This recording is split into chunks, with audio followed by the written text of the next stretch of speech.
রংপুরে অনুষ্ঠিত হল হিন্দু সম্মেলন।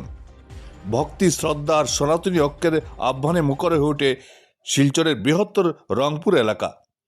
রাষ্ট্রীয় স্বয়ংসেবক সংঘের শতবর্ষ পূর্তি উপলক্ষে এই সম্মেলন অনুষ্ঠিত হয়। Bureau report, Barak vision.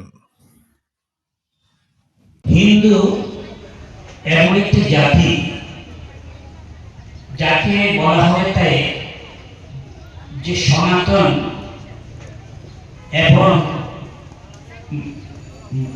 সেই এমন একটা ব্যাপার যেখানে অন্যান্য ধর্ম বিশেষ ব্যক্তির দ্বারা সৃষ্টি হয়েছে, কিন্তু হিন্দু ধর্মটা সেই ইতিহাসের পর্যায়ক্রমে এই ধর্মের বিকাশ ঘটেছে। তো খ্রিস্টান ধর্মে কিছু ব্যাপার আছে, এইগুলো মানলে খ্রিস্টান হওয়া যায়।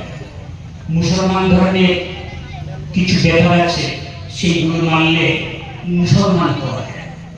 কিন্তু হিন্দু ধর্মে এমন কোনো বাধা ধরা ব্যাপার নেই।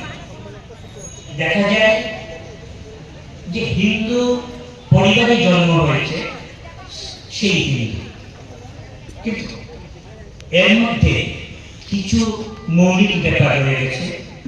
হিন্দু বলতে আমরা কি বুঝি? হিন্দু হচ্ছে সেই যে ঈশ্বরে বিশ্বাস করে,